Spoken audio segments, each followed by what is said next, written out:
Entonces, esperen un momentico. Buenas tardes a todos, bienvenidos. Vamos a continuar curso de fisiología.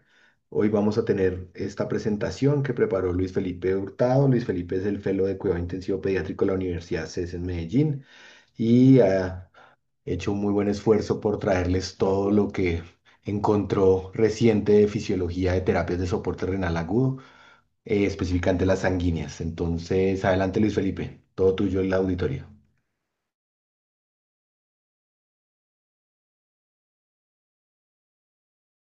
Estás con el micrófono apagado, Luis. Gracias, qué pena. Bueno, muy buenas tardes. Como dijo el doctor Pablo, hoy nos corresponde hablar de las terapias de soporte renal agudo sanguíneas y le quise poner este título a la charla. Vamos a ver que vamos a estar es imitando algo que ya es perfecto. A modo de este es el derrotero que les traigo, unas ideas básicas en la introducción, luego vamos a pasar en las indicaciones y los tipos de terapia de soporte renal que tenemos. El grueso de la charla va a estar concentrado en aspectos del circuito, la membrana, los mecanismos de depuración tanto para solutos y solventes y los parámetros de prescripción y cómo esto se correlaciona perfectamente con las funciones básicas del riñón, bien sea filtración, reabsorción, la secreción y finalmente lo más importante que es la depuración. Y terminaremos con algunas ideas de la anticoagulación, los circuitos integrados, los efectos sistémicos que puede tener una terapia de reemplazo renal y dos, tres cositas del desmonte. Eh, Sabemos que la lesión renal aguda es una condición pues, bastante frecuente en la unidad de cuidado crítico pediátrico, más o menos una incidencia del 30, el 40%, y vamos a ver que esto nos va a traer sino problemas, tanto trastornos hidroelectrolíticos, hipercalemia, hiperfosfatemia o disnatremias, las acidosis metabólicas fruto de la retención de azoados, sulfatos y, y fosfatos, la toxicidad de medicamentos, particularmente los que tienen una depuración renal y hay mucha concentración errática en otro tipo de medicamentos, y lo más importante, la homeostasis hídrica. Sabemos que son pacientes que requieren altos aportes, bien sea de las infusiones de sedantes, vasopresores, necesidades transfusionales y necesidades de eh, terapia o soporte nutricional. Y a veces este nos puede llevar al concepto de insuficiencia renal relativa, y es que a pesar de que carece el riñón de un daño significativo, la alta demanda o los altos aportes de líquidos hace que ese riñón o la tasa de depuración sea insuficiente para manejar esa cantidad de líquidos y pudiese llegar a una mortalidad de hasta el 20-30% en los estadios más graves. Nosotros inicialmente le vamos a apuntar al tratamiento médico, diuréticos, alguna restricción hídrica, pero si esto fracasa en paliar las manifestaciones de la lesión renal, pues se nos abre la puerta a la necesidad de las terapias de soporte renal agudo. Y acá sí vamos a tener una mortalidad muchísimo más alta, hasta el 40 o 60%. Entonces, esta terapia de soporte renal pretende reemplazar las funciones básicas del riñón, al menos de forma transitoria, mientras se trata la causa de base, ya sea como puente o una recuperación, trasplante o una terapia de soporte renal, pues ya más crónico. Estas terapias se dividen así, pues, en las terapias de diálisis peritoneal, de las cuales hablaremos la próxima semana, y las terapias extracorpóreas, de las cuales tenemos la hemodiálisis intermitente, que se usa por tiempos muy cortos y usualmente, no siempre, pero es usualmente para el paciente crónico, y las terapias de reemplazo renal continuo, que utilizan unos parámetros de prescripción que pretenden hacer una remoción de solutos y solventes de forma muy lenta en un periodo más o menos de 24 horas, y son las terapias preferidas en la unidad de cuidados intensivos. Ya en la charla pasada habíamos tocado algo de este estudio del grupo WIRO, que fue un grupo colaborativo a nivel internacional, que hizo un estudio multicéntrico de muchos pacientes. Entonces les estaré compartiendo pues algunos datos pertinentes para esta charla. Por ejemplo, este grupo de esos 980 niños encontró que la gran mayoría utilizaba la modalidad de hemodiafiltración venovenosa continua, seguida por la hemodiálisis venovenosa continua y la hemofiltración venovenosa continua, y de forma pues menos frecuente la ultrafiltración lenta continua. Y mencionar que las terapias híbridas usan la tecnología de la hemodiálisis intermitente, pero con unos parámetros de prescripción que simulan más una terapia de reemplazo renal continuo y en general se usa por tiempo un poco más prolongado, lo que permite pues una mejor tolerancia a los cambios hemodinámicos y permite, digamos, una mayor depuración de solutos en el tiempo. En cuanto a las indicaciones, yo creo que todos no lo sabemos, tenemos unas indicaciones renales pues como muy puntuales, una acidosis metabólica que no sea, pues, que sea diferente pues a las hiperlactatémicas, y hiperlactatémicas pues tenemos que tratar el estado de hipoperfusión, una hipercalemia grave, refractaria, ya con cambio de electrocardiográficos, un producto fosfocálcico mayor a 70, ya las complicaciones urémicas y muy importante, la sobrecarga hídrica grave, ya con signos de edema de algunos órganos importantes, por ejemplo, el edema del pulmón, y muy importante que esto sea refractario a la terapia médica. Y también sabemos que tenemos indicaciones no renales, bien sea la sepsis o la endotoxemia, la hiperamonemia grave, ciertas intoxicaciones o procesos de lisis tumoral o rhabdomiolisis, donde ciertos productos necesitan ser depurados con mayor efectividad. Cuando nosotros vamos a iniciar uno de estos tipos de terapia, siempre nos meten unos interrogantes. Uno, pues, ¿cuándo la voy a iniciar? ¿Cómo va a ser la configuración del circuito? ¿Qué pasa si el paciente está en ECMO? ¿Cómo voy a seleccionar mi membrana? ¿Cómo voy a prescribir las dosis y los otros parámetros de prescripción? ¿Cuál va a ser la estrategia de anticoagulación? El tipo de terapia y los objetivos terapéuticos para ese paciente en ese momento y, por supuesto, cuáles son los recursos de mi institución y la experiencia del equipo tratante. En cuanto al timing, siempre hay este dilema. Si le inicio pues muy tardío, pues voy a lidiar mucho con las complicaciones de la disfunción renal versus iniciarla demasiado temprana y quizá de forma innecesaria cuando la terapia médica pudo solventar el proceso de la enfermedad del paciente y pudo generar, digamos, recuperación renal.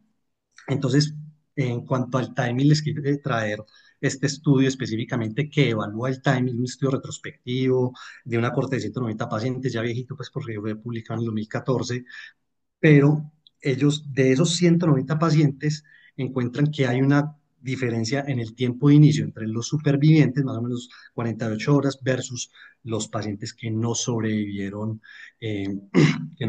que fueron 90, y con una P que fue significativa. Encontraron como otros factores de mortalidad el porcentaje de sobrecarga, además de los puntajes de disfunción orgánica o el tiempo de uso de terapia de reemplazo renal y trayendo otra vez los resultados del estudio del grupo WeRock, ellos encuentran también que hay una diferencia entre el inicio de la terapia de reemplazo renal entre los sobrevivientes versus, espere, le pongo acá un señalador, versus los no sobrevivientes, al igual que también un mayor porcentaje de sobrecarga hídrica en los pacientes que presentaron mortalidad.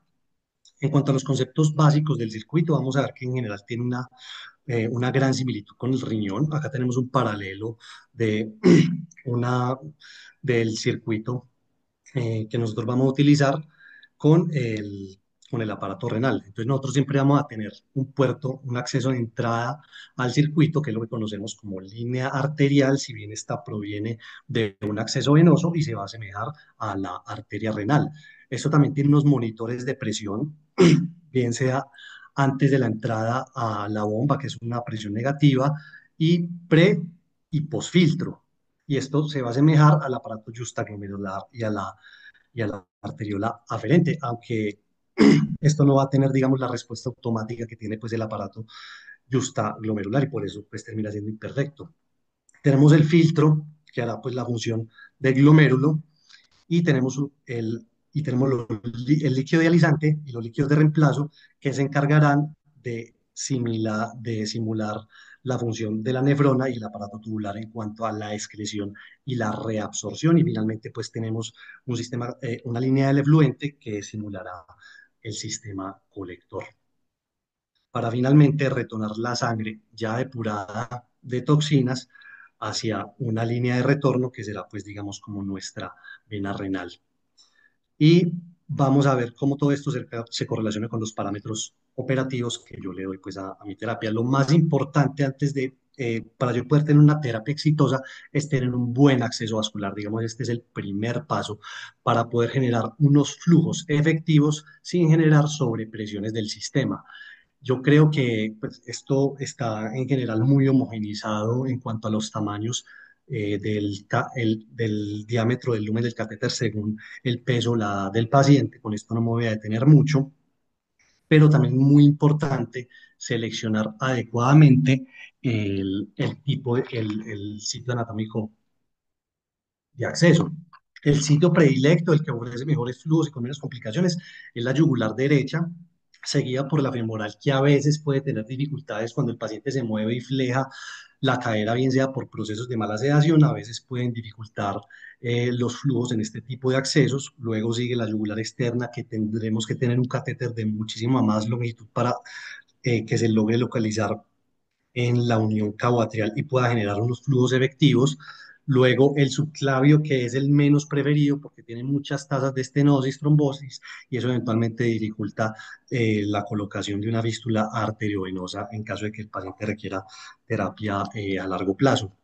Es muy importante en este punto definir de acuerdo a las características del paciente, si esto va a ser una terapia prolongada o corta, mayor o menor a 2 semanas, para definir si esto va a ser como la colocación va a ser con técnica tunelizada, que la hace usualmente un cirujano o un radiólogo intervencionista, versus una no tunelizada, que es la que hace el intensivista bajo la guía ecográfica. En cuanto al circuito de las tubuladuras, acá solamente quiero mencionar que tanto la membrana como las tubuladuras tienen un volumen de purga. Obviamente, el volumen de purga de las membranas pues será mayor de acuerdo a la superficie de área de esa membrana. Y es muy importante purgar con hemoderivados si ese volumen de purga sobrepasa el 10% de la volemia del paciente o el paciente ya viene inestable. Ya sabemos que se han diseñado circuitos miniaturizados, particularmente pues el Carpe Diem, que está autorizado para menores de 10 años y que tiene tubuladoras muy pequeñas y que permite usar membranas de baja superficie, de baja área superficial. Permite utilizar flujos sanguíneos muy pequeños, sin embargo, solamente está diseñado para que se anticoagule con heparina y no permite el intercambio entre las modalidades. En cuanto al flujo sanguíneo, este va a ser, digamos, nuestro símil con el flujo sanguíneo renal. Como sigue las leyes de la hidrodinámica, es muy importante que nosotros tengamos un catéter de forma adecuada para que estos flujos que nosotros estemos pactando no estén creando sobrepresiones en el circuito. Como nosotros necesitamos un flujo estándar para que no haya estasis sanguínea a nivel del circuito, pues conforme el paciente tenga un menor peso, o sea, de menor edad, pues va a necesitar flujo mucho más altos y viceversa. Cuando el paciente pues va a alcanzar edades mayores o pesos mayores, pues el flujo por mililitros kilominuto pues va a ser mucho menor. Es muy importante conocer esto, pues porque si yo utilizo flujos muy altos, pues tengo más riesgo de inestabilizar a mi paciente y voy a tener más riesgo de sobrepresión en el circuito. Pero si tengo flujos más bajos, voy a tener más fracciones de filtración, que ahorita vamos a desarrollar este concepto, a una tasa de ultrafiltrado constante y tendré más riesgo de coagulación del circuito. Sin embargo, independientemente pues del flujo que nosotros hayamos pactado, debemos iniciar lento para evitar como ese proceso de inestabilización e ir subiendo lentamente hasta llegar pues al QV o al flujo sanguíneo efectivo.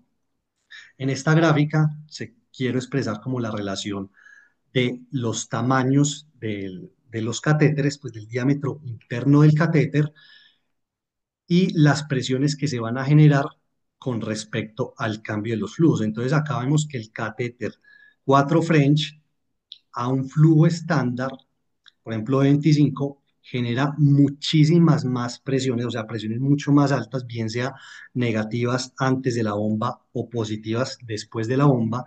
Y estas presiones exageradas, particularmente la presión negativa, puede hacer colapso por disminución de la presión transmural porque se transmite esa presión al vaso y disminuye pues mucho la presión transmural y colapsa completamente el vaso y nos tumba completamente los flujos. Entonces, a veces más que conocer esa fórmula o conocer el diámetro de los catéteres de acuerdo a la edad, es muy importante que también nosotros hagamos una evaluación ecográfica, quizá para poder dirigir mejor el dilema de los flujos inadecuados y las presiones altas en el circuito versus fenómenos de estasis y trombosis en el paciente. Ya vamos a pasar el filtro, que es básicamente el mago de la función. Ese filtro es un conjunto de muchas fibras que son huecas, que tienen un diámetro pequeño, más o menos de 200 micrómetros y un grosor de aproximadamente 20, 50 micrómetros. Acá tenemos pues la microscopía electrónica que nos muestra solamente una de esas microfibras. Esas microfibras están compuestas bien sea de celulosa o polímeros sintéticos como el acromitrilo o la polisulfona, que en general inducen menos activación del complemento y liberación de bradykininas. Y este tipo de filtros varían mucho de acuerdo al número y al tamaño de los poros. Por ejemplo, acá a una misma magnificación vemos, por ejemplo, los catéteres de alto flujo comparados con un plasmafiltro. Los agujeros, los poros mucho más gruesos. Y esto es lo que le da las características operativas que nos va a permitir la depuración, que son el coeficiente de selección y la difusión y el coeficiente de ultrafiltración. Y por eso esto nos da cierta capacidad de depurar a ciertos parámetros operativos. En cuanto al mecanismo de transporte de líquidos y solutos, pues tenemos el mecanismo de transporte de solventes, que básicamente corresponde a la ósmosis y a la ultrafiltración. Acá me voy a centrar obviamente en la ultrafiltración. Y en cuanto al mecanismo de movimiento de solutos, tenemos la convección, la difusión y la absorción. Estos dos dependen enteramente de una membrana y la absorción depende de un sorbente, entonces solamente me voy a concentrar en estos dos mecanismos. En cuanto al ultrafiltrado, esto se nos va a asemejar como a nuestra tasa de filtración glomerular. Y eso lo vamos a expresar, ese flujo ultrafiltrado en centímetros hora. Eso depende básicamente de una presión transmembrana por un coeficiente de ultrafiltración. Esa presión transmembrana es el promedio de la presión de entrada y la salida del filtro, ese promedio, menos la presión que está en el efluente o la presión en el compartimiento del ultrafiltrado. Y el coeficiente de filtración son la cantidad de mililitros por hora que se generan de ultrafiltrado por cada milímetro de mercurio de presión transmembrana. Entonces nosotros pudiésemos expresar ese KUF o ese cociente de ultrafiltración como el flujo de ultrafiltración sobre esa presión transmembrana. Si yo a este flujo de ultrafiltración lo dejo sin líquidos de reemplazo, básicamente esta terapia se va a llamar una ultrafiltración lenta continua. Pero si a esto le agrego unos líquidos de reemplazo, es porque voy a utilizar unas tasas de ultrafiltrado muy altas. Voy a estar jugando básicamente con dos tipos de modalidades, bien sea la hemofiltración venovenosa continua o la hemodiafiltración venovenosa continua. Esto lo desarrollaremos un poco más adelante. Voy a ampliar este concepto de ultrafiltración y es que de acuerdo a ese coeficiente de ultrafiltración, yo podría clasificar las membranas en bajo, mediano o alto flujo de acuerdo pues a ese KUF. Esta gráfica representa la ultrafiltración que se genera por cada milímetro de presión de gradiente transmembrana. Y la pendiente es la que determina o la que representa ese coeficiente de ultrafiltración. Acá vemos una línea que se genera un punto de inflexión, que es un fenómeno que se genera por la formación de membranas o secundarias o formación de gel o estancamiento de la membrana, que lo desarrollaremos también más adelante.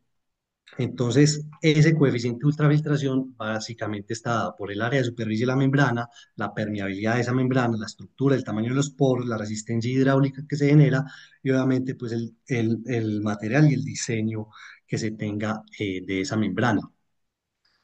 Esa ultrafiltración neta, o sea, los líquidos que yo le voy a poner a perder a mi paciente, va a ser nuestro símil con el gasto urinario. Y es esa remoción de agua plasmática, entre comillas, libre, porque obviamente genera algo de arrastre de solutos por la membrana.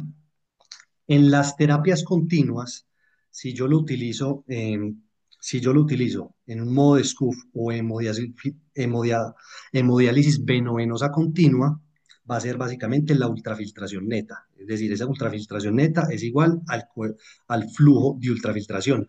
Mientras que si es en hemofiltración venovenosa continua o en hemodiafiltración, acá me equivoqué, en hemodiafiltración venovenosa continua, esa ultrafiltración neta va a ser igual al flujo del ultrafiltrado menos los líquidos de reemplazo, porque en estos dos tipos de terapia utilizo líquidos de reemplazo. Esa pérdida que yo le programo al paciente no debe ser mayor al 5% del peso corporal total para no inducir pues mucho el trauma. En general, van a ser de 1 o 2 kilo hora para poder lograr esa meta y muy importante no sobrepasarnos porque en estos pacientes particularmente críticos podemos pasar fácilmente un paciente hipertenso, edema que tiene gran congestión a un paciente que genera fenómeno de hipotensión, oliguria, hematonía renal y esto es lo que nos explica pues, muchas veces el dialitrauma y por eso es muy importante conocer los ingresos y los egresos de ese paciente para nosotros poder programar esta pérdida adicional.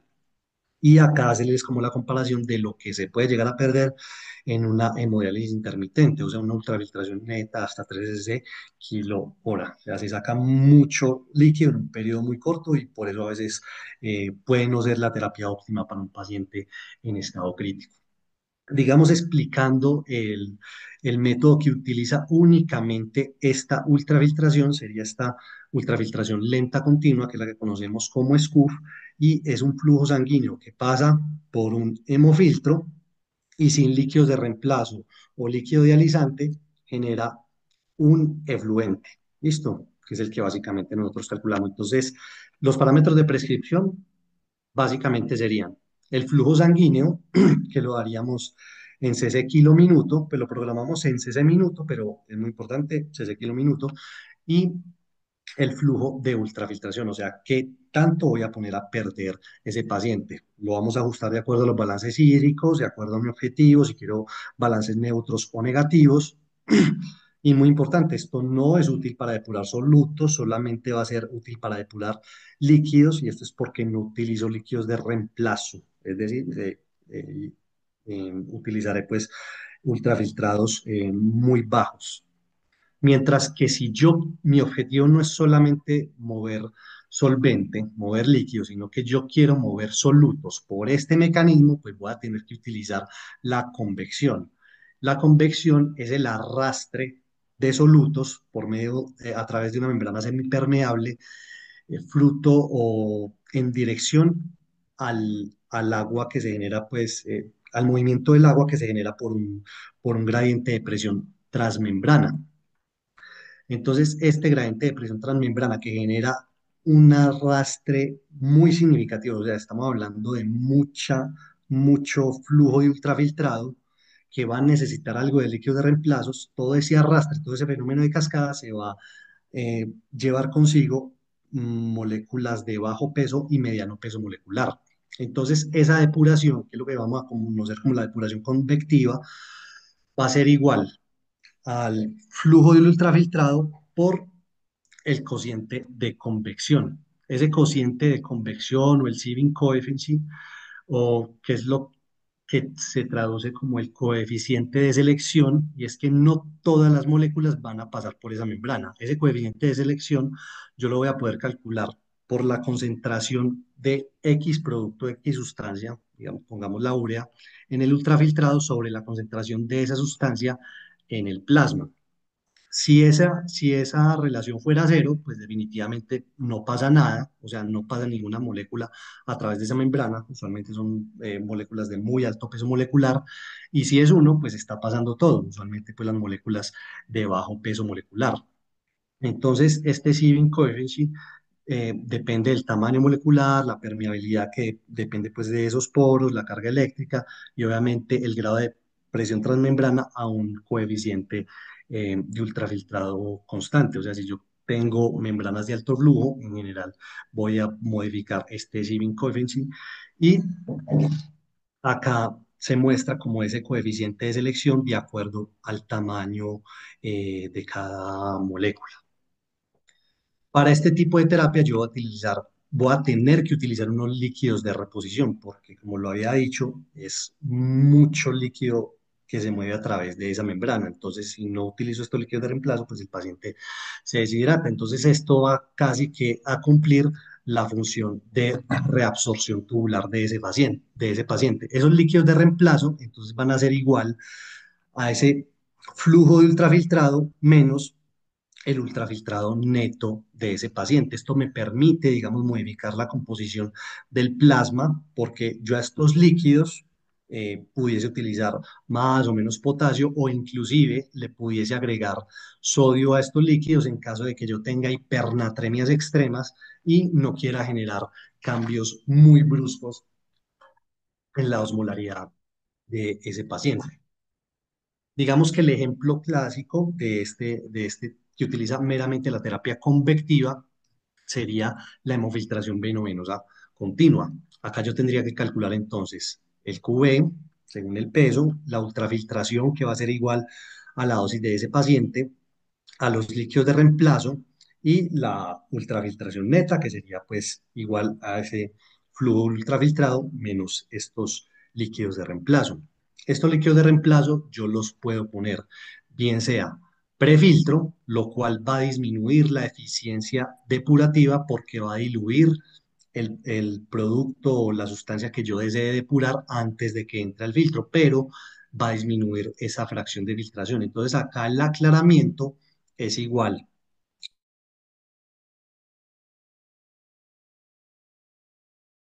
Hay que multiplicarlo por el factor, pues el factor diluyente que serán esos líquidos que yo pongo prefiltro.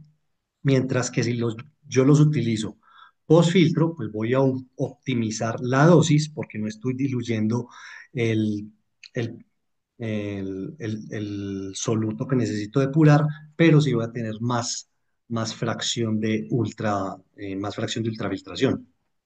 Esa fracción de ultrafiltración, para que la desarrollemos de una vez, es la fracción del flujo plasmático que se filtra a través de la membrana. Y esto lo deberían mantener menor al 25% para promover la supervivencia, pues, la vida media del filtro. Ese flujo plasmático es simplemente calcular el QV y a esto restarle pues el hematocrito.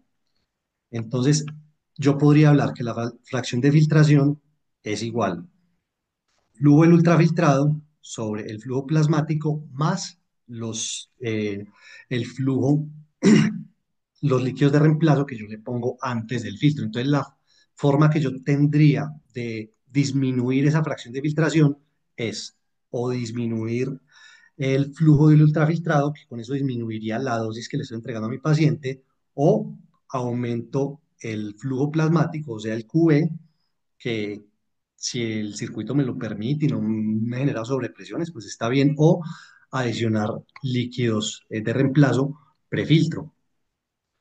Eh, el concepto de de la formación de membranas secundarias es algo bastante importante y es porque a veces nosotros no podemos predecir tan adecuadamente cuál va a ser esa depuración de un soluto, porque eventualmente esas membranas van perdiendo la capacidad de depuración y eso es porque a medida que se va generando, se va utilizando el filtro, algunas moléculas, bien sea con un tamaño pues específico o con cargas negativas, van bloqueando esta porosidad. Entonces cambia la pendiente de ultrafiltración, del coeficiente de ultrafiltración de esa membrana.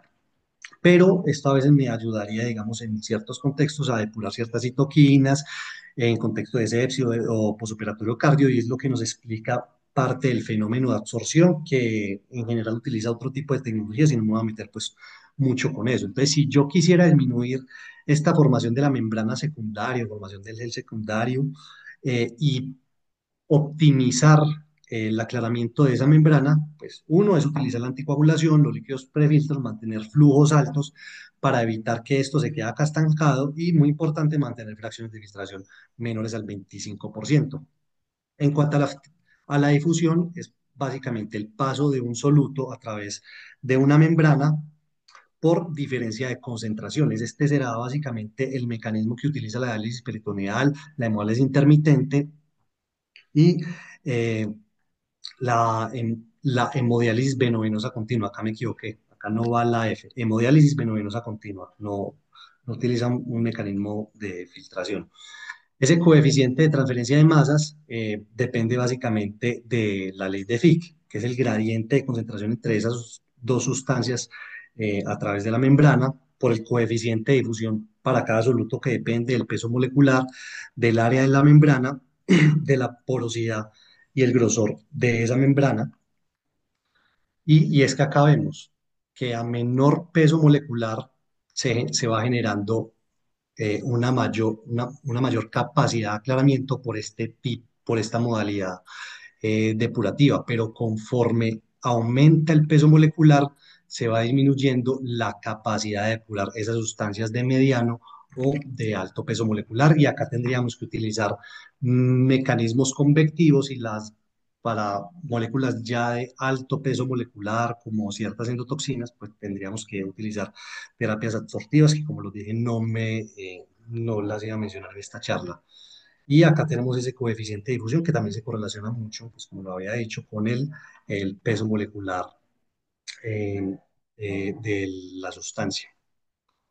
Acá, entonces, tenemos que hablar del flujo dializante, o que está representado pues como QD, que representaría o que trataría de cumplir la función excretora de ese riñón. Entonces, nosotros básicamente lo que utilizamos es un flujo de dializante de un líquido que se va a encargar de hacer ese intercambio en contracorriente al flujo sanguíneo que pasa por el filtro. Y ese flujo contracorriente me va a permitir que en todo el trayecto haya un gradiente de concentración para que haya un intercambio o que haya un fenómeno difusivo de forma continua, y esto simula mucho el transporte contracorriente que se da pues en el asa de Henle.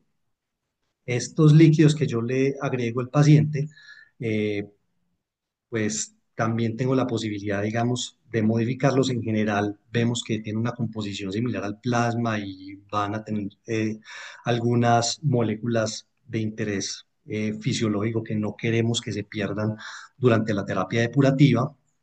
Y en general, para las terapias continuas o lentas, ese QD va a ser aproximadamente un tercio del flujo sanguíneo, mientras que en las intermitentes el QD es muchísimo más alto que el flujo sanguíneo.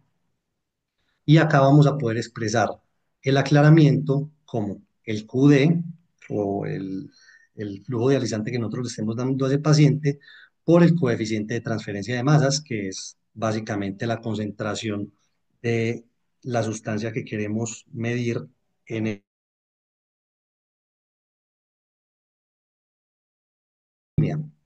Acá, pues entonces el prototipo es la hemodiálisis venovenosa continua.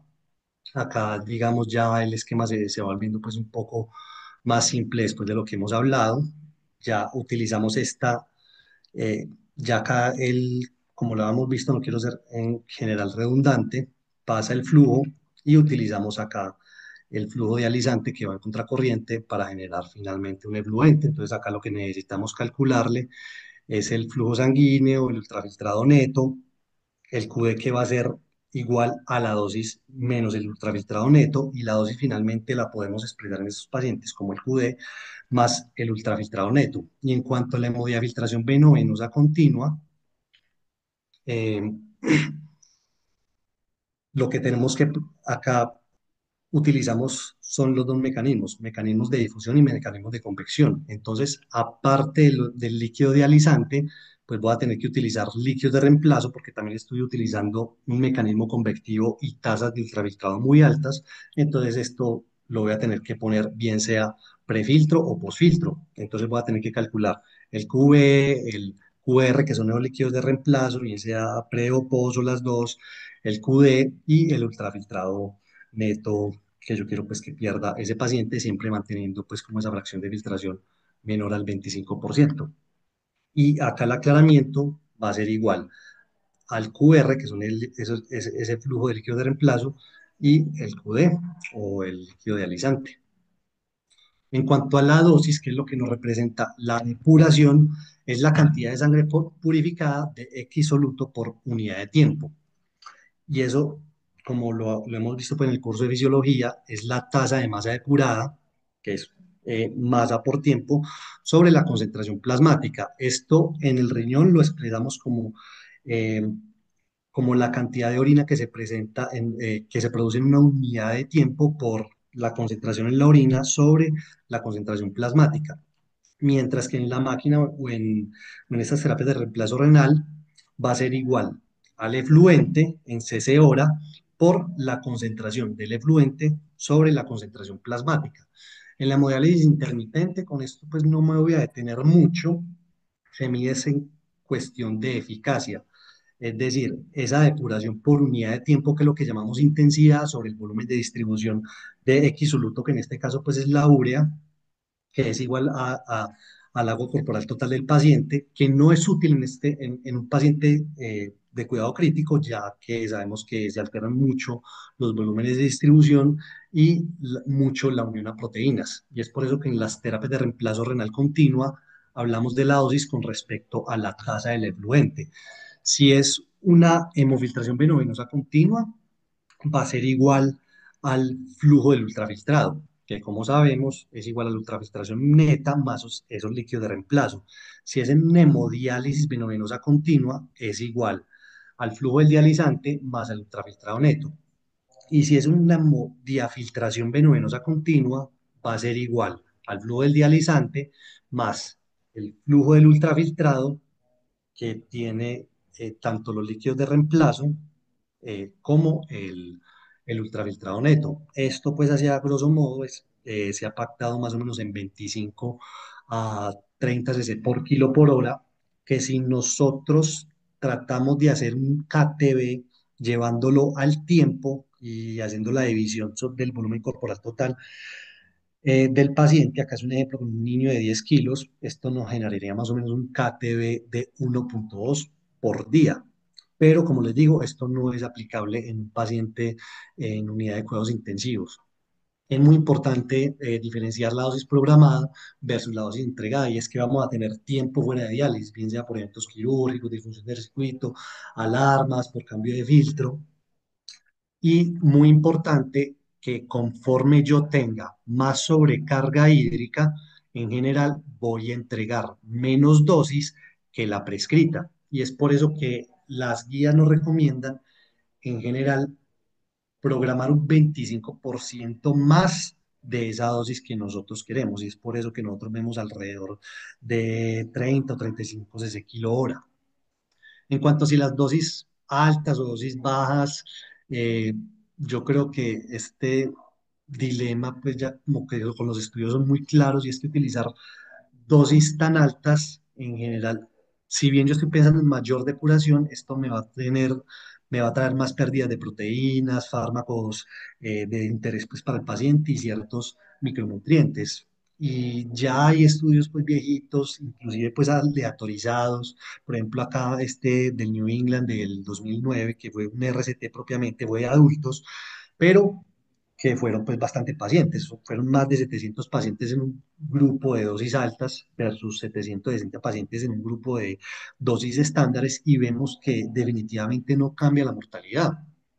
Con respecto a lo que encontró el grupo colaborativo del Green Rock, eh, se ve que tampoco hay una diferencia significativa con respecto a la mortalidad de las dosis pues las dosis normales, intermedias o altas. Pero hay ciertas condiciones, por ejemplo, las intoxicaciones o las hiperamonias graves, que van a exigir una tasa de depuración muy alta. Entonces, no es una fórmula mágica, esto es más individualizarlo a cada paciente. En cuanto a la síntesis de los parámetros de prescripción, acá lo único que quiero resaltar es cómo se diferencia una hemodiálisis intermitente y las terapias híbridas. En cuanto al número de horas que se utiliza, los flujos sanguíneos, que son mucho más altos en la hemodiálisis intermitentes y digamos en un punto intermedio en las terapias híbridas, y esto es por lo cual permite algo más de tolerancia. y el flujo del dializado. Acá estamos hablando de mililitros minutos, o sea, son QDs muchísimo más altos y es por eso que depuran solutos a velocidades mucho mayores, mientras que en las terapias híbridas utilizan, digamos, un rango intermedio con respecto a las terapias continuas. En cuanto a la elección del tratamiento, eh, si continuas, si hemodiálisis intermitentes, en general, no hay ninguna que haya demostrado eh, mayores tasas de supervivencia. Es como más individualizarlo definitivamente a cada paciente. Pues nosotros tenemos las ventajas de las continuas en que tenemos un mejor control del volumen soluto, hay menos hipotensión e inestabilidad y los cambios osmóticos se hacen de una manera más gentil, pero las desventajas es que la depuración es lenta y a veces necesitamos depurar rápido, de acuerdo pues al contexto clínico, la necesidad de anticoagulación del circuito, la inmovilización del paciente mientras se está utilizando la terapia y en general más costos y necesita pues digamos un personal más entrenado para atender a estos pacientes. Entonces acá quise generar como un algoritmo sencillo.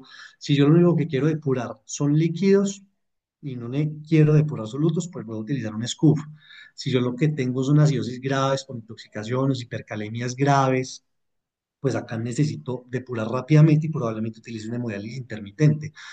Mientras si lo que yo quiero es depurar únicamente urea y el paciente está estable, no tiene nada de signos de hipertensión endocraneana, no tiene infusiones continuas altas y yo le prescribo una terapia a ese paciente y ese paciente no se va a sobrecargar en el periodo que esté libre de diálisis, pues yo probablemente también puedo utilizar un intermitente, mientras que si yo tengo un paciente inestable, con una anoxia neurológica, infusiones altas, que necesite corrección lenta de natremias o depuración continua de otros solutos que se están produciendo de forma continua, pues probablemente utilice las terapias continuas. En cuanto a cuál modalidad, por ejemplo, si yo tengo un error cógnito del metabolismo, síndrome de listomoral, rabdomiólisis, falla hepática aguda, yo necesito utilizar una terapia difusiva, bien sea como hemodiálisis o hemodiafiltración. Pero si yo lo que necesito es de pronto solamente, digamos, depurar líquidos o tengo moléculas de más alto peso molecular, pues voy a necesitar terapias que utilicen la modalidad convectiva. En cuanto a la anticoagulación, acá no me voy a detener mucho. Sabemos que lo podemos usar bien sea con heparina, anticoagulación regional con citrato o inclusive análogos de las prostaglandinas. Acá con la heparina, pues es con la que se tiene mayor experiencia, pero también más efectos adversos. Se puede utilizar tanto anticoagulación sistémica o regional si luego del filtro estoy administrando protamina y el protocolo pues no se sale de la bibliografía sistémica, es aplicar un bolo de 20 a 30 unidades kilo y luego sigo con una infusión. Y esto pues me voy a guiar con el ACT o con un PTT, pero tengo que saber que voy a tener más sangrado, trombocitopenia inducida por heparinas y en general más efecto inflamatorio al bloquear la antitrombina que tiene un efecto antiinflamatorio. Mientras que la anticoagulación regional con citrato es un poco más segura, pero técnicamente más complicada. Este es el esquema de una hemodiafiltración venovenosa continua con anticoagulación regional con citrato. Acá es muy importante que tanto los líquidos de diálisis como de reemplazo estén libres de calcio y que esa bolsa con citrato que vaya pues siempre antes del filtro para mantener, para quelar el calcio y evitar la activación del sistema de la coagulación antes de que se entre al filtro. Sabemos que una molécula de citrato en general puede bloquear dos moléculas de calcio y que cuando esto va a entrar al torrente sanguíneo del paciente, pues si tengo un hígado adecuado, esto se vaya a metabolizar por medio del ciclo de Krebs a tres moléculas de bicarbonato. Es por eso que es muy importante utilizar este tipo de estrategias con precaución en pacientes que tengan una disfunción hepática, particularmente si tienen una hiperlactatemia, porque recordemos que el lactato se depura es por el líquido por medio del ciclo de Cori. La monitorización es mucho más compleja, requiere en general protocolos estrictos y el riesgo de toxicidad por citrato.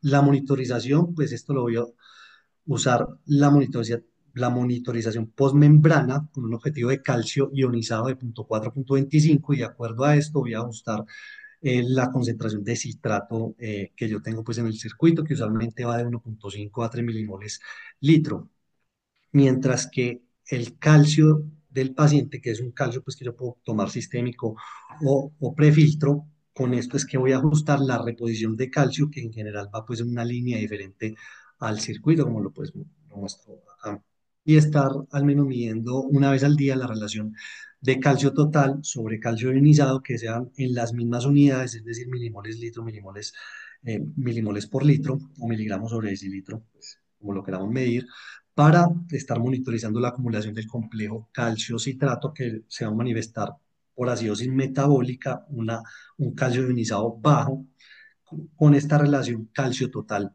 calcio ionizado mayor a 2,5. Y si esto se presenta, pues tengo dos estrategias. O le bajo el flujo sanguíneo, si yo le bajo el flujo sanguíneo voy a necesitar menos infusión del citrato, o aumentar el QD o el líquido del dializante, porque esto va a permitir mayor arrastre o mayor depuración de ese citrato. En cuanto a estudios que han comparado ambas estrategias, pues este estudio acá, pues más o menos reciente del 2024, que compara son filtros, 131 filtros, 55 en el grupo de el citrato y 76 en el grupo de parina, y no solo muestra que en general hay más vida media en los pacientes anticoagulados con citrato, o sea, 29 horas en los de parina versus 51 horas en los del grupo anticoagulados con citrato, sino que necesitaban menos anticoagulaciones, perdón, menos transfusiones al tener que reemplazar, pues, menos productos sanguíneos fruto del cambio de la membrana del circuito. Ellos sacan conclusión que la anticoagulación con citrato es muy superior a la heparina en prolongar la supervivencia del circuito y reduce la falla del hemofiltro debido a la coagulación y la necesidad de transfusiones fruto de esto. Tenemos experiencias acá también en Colombia, en un estudio eh, 17 que tiene pues un poco más de pacientes, 80 en el grupo de citrato y 70 en el grupo de heparina, y encuentra pues algo también muy similar, una duración del filtro de 72 en el grupo del citrato versus 18 horas en el grupo de heparina no fraccionada, y sin cambios finalmente pues en los eventos de sangrado. En cuanto a las en las terapias integradas, en el paciente pues que está en ECMO, pues acá la incidencia de lesión renal aguda sí que es muchísimo más alta. Y esto pues se debe pues a varios factores, bien sea pues a la sobrecarga de líquidos, la inestabilidad hemodinámica del paciente, el fenómeno de respuesta inflamatoria que se genera solamente el utilizar el ECMO. Entonces, a veces tenemos que utilizar este tipo de terapias, y esto lo podemos utilizar bien sea de forma en paralelo, que vamos a necesitar un catéter adicional que a veces puede ser complicado ponerlo en un paciente en ECMO ya que está anticoagulado, o utilizarlo pues como un circuito integrado a al circuito del ECMO. Digamos que hay varias estrategias, pues en áreas del tiempo, solo voy a mencionar pues, como las más utilizadas, eh, donde se integra tanto la línea de acceso como la línea de retorno post bomba, pero esto va a tener bastantes dificultades en las presiones del circuito, porque un ECMO sabemos que puede trabajar con presiones hasta de 300 milímetros de mercurio, mientras que las máquinas de terapia de reemplazo renal alrededor con 100, 150.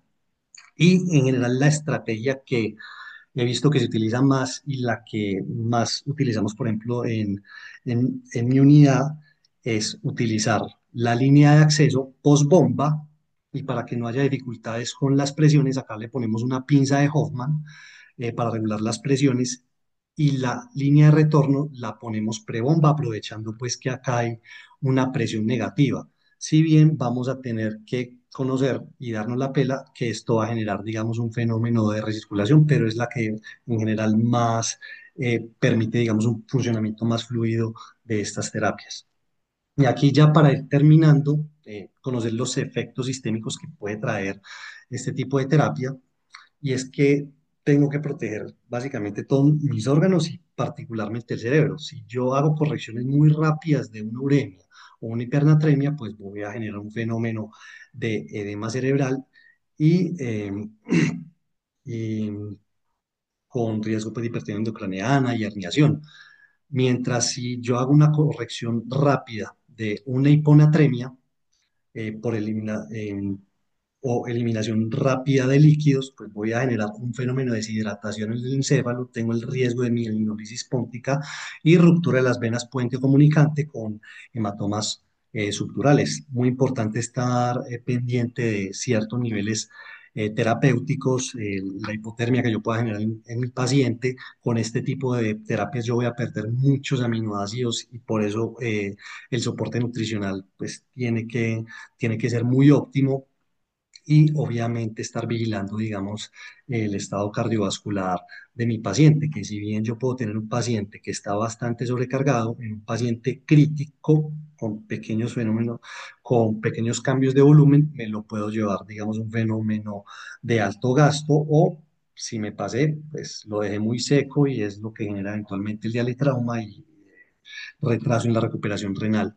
Y ya para ir terminando, en cuanto al desmonte, pues lo primero es que se haya resuelto la causa y estar vigilando como ciertos parámetros como el estado hemodinámico, cómo va el score de vasopresores, el gasto urinario, cómo están los signos de sobrecarga, obviamente los ingresos de ese paciente y cómo van otros parámetros como azoados, pH y los iones. Y acá este subanálisis del grupo WIROC que miran como los factores asociados a éxito de la liberación de una terapia de reemplazo renal continua, está mayor puntuación del BIS score al inicio de la terapia de reemplazo renal, mayor puntaje del pelo al inicio de esa terapia, mayor producción de orina antes del inicio de la terapia de reemplazo renal y en general duraciones más cortas.